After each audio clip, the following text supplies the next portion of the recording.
Hi, I'm Nyle DiMarco. Well, in the hallways of the book festival, it is packed with people carrying their favorite reads, carrying all sorts of exciting stuff about the icons that are here with published books.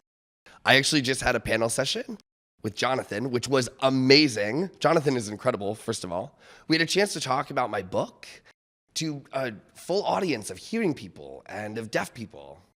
And it was a lot of fun. It was a great conversation with him. It definitely feels like a homecoming to be back here in Washington, D.C.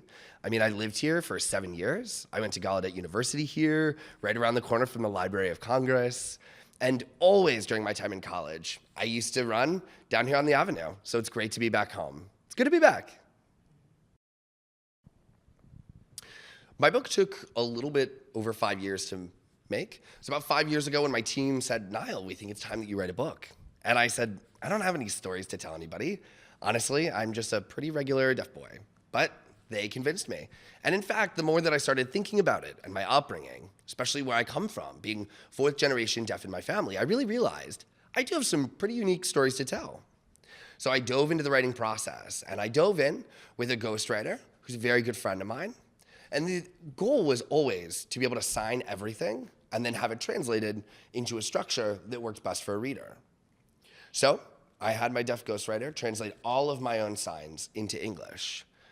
And I realized in the process, ASL being my native language was really the place I was most comfortable writing in.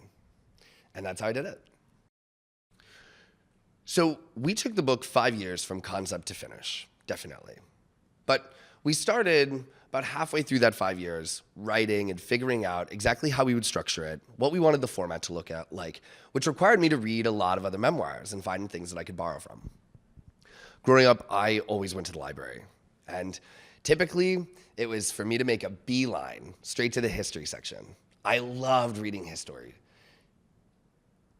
You know, it's funny because I've always been very inspired by reading, and I think I was always excited to potentially write something about my own deaf experience that I hadn't seen in history sections in libraries. I wanted to give people the support to change things, like our country. And of course, I love reading about US history and world history. My favorite period for US history, I would definitely say, is the 1800s. Because really, that's when deaf schools started to thrive and explode all over the US. Of course, there's a lot of reasons behind that are incredibly fascinating. Certainly, if you look at American history and deaf history, you'll find a lot of interesting journeys. Thank you so much.